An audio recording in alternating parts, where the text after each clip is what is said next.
Hi, I'm Peter Haralamus, class of 2020. And I'm Anthony Robles, class of 2020. And we're the managing editors for the Dartmouth. Sigma Phi Epsilon fraternity plans to return to campus in the fall as a completely dry organization. The house was suspended by the college in 2018 after the revocation of its charter by its National Board of Directors following a number of alcohol-related incidents in the house.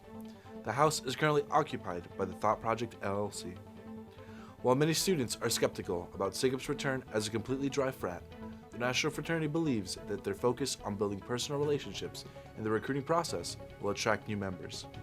However, former brothers have expressed concerns that the National Board is out of touch with Dartmouth's campus culture, especially in regards to alcohol, and that SIGEP's planned new structure may not be viable. We'll have more updates on SIGEP during the fall term.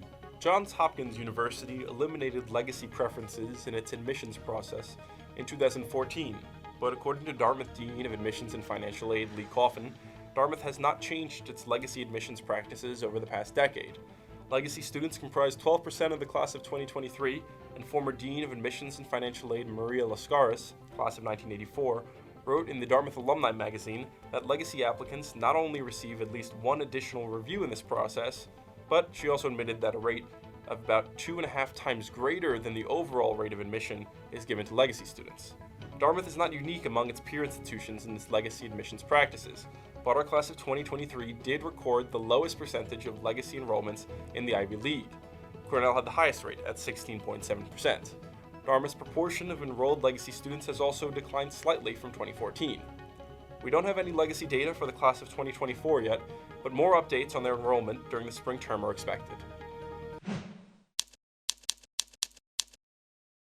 I'm Addison Dick. I'm Lily Stern. I'm Justin Kramer, sports editor for the Dartmouth.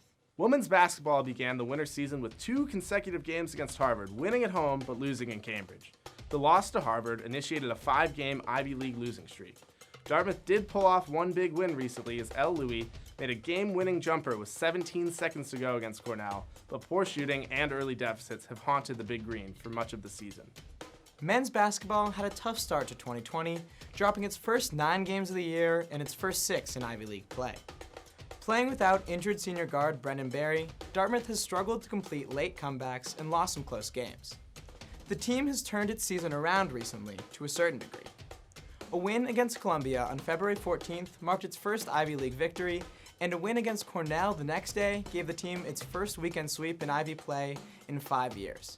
Women's hockey started off the quarter strong with a win against RPI and a tie with Union. But the rest of the season was tough as the Big Green lost 10 in a row before winning its games over Valentine's Day weekend. After beating Clarkson University and St. Lawrence University early this season, the men's hockey team earned a spot in the top 20 national rankings for the first time since 2016. While tough later losses soon saw the team drop out of the NCAA rankings, Dartmouth remains competitive in the ECAC standings. Alpine skiing has seen a very successful season, participating in a number of winter carnivals across the Northeast and finishing in the top 3 at every one. This quarter, former Bleacher Report writer Bailey Dieter, known for his freezing cold takes, started writing a column called From the Bleachers. Bailey has written with a fun but insightful style about professional football, and he redeemed his previous poor predictions by correctly predicting a win from the Kansas City Chiefs in this year's Super Bowl, as they beat the San Francisco 49ers 31-20. The Dartmouth swimming and diving team began its season with a home win over Bates. However, it did not manage to maintain its momentum, ultimately losing a series of meets against Ivy League opponents. Both the men's and women's squash teams started the season strong, with wins against Williams before losses to Princeton and Penn. Before the Ivy League Conference Championships, the women's team stood at 6-6, while the men's team had a 6-7 record, winning an extra match against the University of Rochester. Men's tennis started the winter season very well, with wins against Navy, LSU, and Alabama, and held an undefeated 8-0 record going into the ECAC Indoor Championships. At the ECAC Indoor Championships, the Big Green finished in 4th, beating Yale in the first round, but ultimately losing to Cornell in the semifinals and Princeton in the 3rd place match. The team also saw the introduction of new head coach Xander Centenari, Dartmouth class of 2013, a former Big Green tennis player.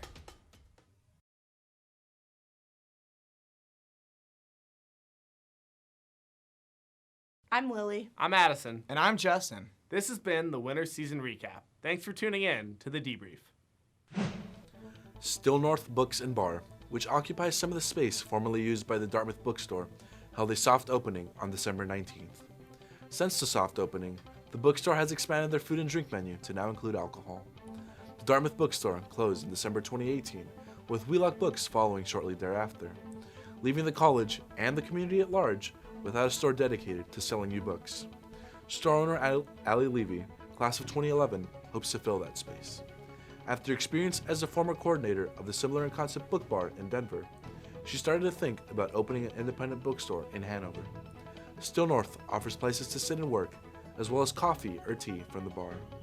Though the store does not have the space to stock course books like Wheelock Books once did, book orders for college courses may make more appearances in the future. The bookstore features staff picks, as well as a current table of former President Barack Obama's book recommendations. Levy said she envisions Still North as an alternative place to gather and socialize. She also floated the possibility of hosting a cappella or improv groups for shows, adding that the flexibility of the space makes this easier. Levy said the response from the community has been highly positive, noting that it exceeded expectations in terms of both sales and enthusiasm for the concept. In January, a federal judge preliminarily approved a $14 million settlement in the class action harassment suit brought against Dartmouth regarding the conduct of 3 former professors in the Psychological and Brain Sciences Department. The sexual harassment class itself is unique in its extraordinary size, about 90 plaintiffs. While class action lawsuits regarding discrimination of a hostile work environment can be quite large, sexual harassment class action lawsuits tend to be smaller because of the number of people who have crossed paths with a certain perpetrator or the rules surrounding the statute of limitations on harassment incidents. Sexual misconduct can be individualized and difficult to demonstrate, and usually one individual's actions do not demonstrably affect enough people to form a class.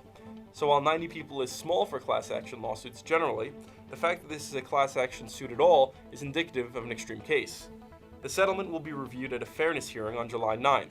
We'll have more coverage on its likely final approval over the summer. Hi, I'm Lucy Turnipseed, arts editor for the Dartmouth. In the art world, there were incredible examples of traditionally unheard voices finally being recognized. At the Grammys, Billie Eilish walked away as the night's biggest winner. She's the second and youngest artist to win all 4 major awards in 1 year. Generally, our writers correctly predicted the outcome of the night, expecting Eilish to walk away with at least 3 of the 4 main awards. However, the Dartmouth predicted that Lil Nas X would win Record of the Year with his hit Old Town Road, due to its commercial success and record for the longest stay at number 1 on the Billboard Hot 100. Additionally, while we correctly predicted that Eilish would win Best Album, our writers noted that Lana Del Rey's album was likely the best album nominated for the award. We also predicted that Ariana Grande's Thank You Next would win Best Pop Vocal Album, since the Academy usually gives the award to someone different than the winner of Album of the Year. However, Eilish took home both awards, again breaking Grammy tradition. In a bold move by the Recording Academy to give Eilish all 4 major awards, the rising star becomes one of the most powerful and influential voices of the generation. The Oscars also made history by giving Parasite the win for Best Picture. This is the first time a foreign film has won the prestigious award, and the South Korean film's success shows the power of a more massive cultural breakthrough. The win paves the way for critical and commercial success of future foreign films and entertainment. Our writers predicted that the Best Picture award would go to either The Irishman or Parasite, but predicted that The Irishman would win. However, in a twist, it did not win a single Oscar. Experts expected that Parasite would only win in the international film category, but it picked up another Oscar for Best Director. The Dartmouth predicted that Sam Mendes, director of 1917, was the obvious choice due to their technical prowess of the war film. Many were shocked by Parasite's success at the ceremony, not because it was a bad film, but because of its outsider status. For Best Actor, the Dartmouth saw it as a 2-way duel between Adam Driver and Joaquin Phoenix, seeing Phoenix as a slight favorite to win, but Driver as the more traditional Oscar pick. Phoenix played an over-the-top Joker, a performance the Academy typically would not award an Oscar. The Academy usually prefers more eloquent and refined performances, but again breaking from tradition, Phoenix won the award. While the awards ceremonies highlighted new voices in the art world, others continued to be unheard and ignored. Most notably, the nominees for Best Director were all men, despite Little Women director Greta Gerwig receiving immense praise for her adaptation of Louisa May Alcott's classic novel. Without the representation of female directors, the Academy snubbed several movie gems that the Dartmouth and the public enjoyed. However, underrepresentation in the arts does not stop with just women in film. Tyler, the Creator, won the Grammy for Best Rap Album. While he was excited about his first ever win, he was upset at the Recording Academy for labeling his and other Black artists' work under the rap or urban category. To him, he feels like it's the Recording Academy's way of discriminating against Black artists, depriving them of the nominations in the main categories. While the award ceremonies made history, there is still a long way to go until critics hear all voices and equally represent different genders and races in nominations.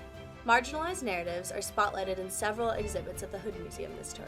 The Reconstitution exhibit aims to expose dominant art historical narratives for excluding many experiences and artists. The global contemporary curator, Jessica Hong, says, quote, "We're situated in a museum context and an academic institution whose origins are rooted in colonialism. But now we're starting to expand that story within the museological space," unquote. Hong also wanted to incorporate other collections in order to highlight the, quote, "temporal blurring as well as geographical blurring," unquote, between marginalized groups. Also, the exhibit School Photos in Their Afterlives was curated to expose underlying themes of conformity and repression in societies around the world. The exhibit was developed by history professor emeritus Leo Spitzer and Columbia University English professor Marianne Hirsch, in coordination with the Hood's academic programming curator and coordinator for the exhibit, Amelia Call. Within its 3 sections, the exhibit displays a variety of archival school photos and other pieces, including photos of children going to school during war times in colonial territories and scenes of Mexican and Argentinian students who were murdered or disappeared under dictatorial rule. Call hopes that these exhibits will encourage Dartmouth students to ask themselves the question, quote, "How much of my individuality, how much of my uniqueness am I able to show here at school, and how much conformity is expected of me," unquote.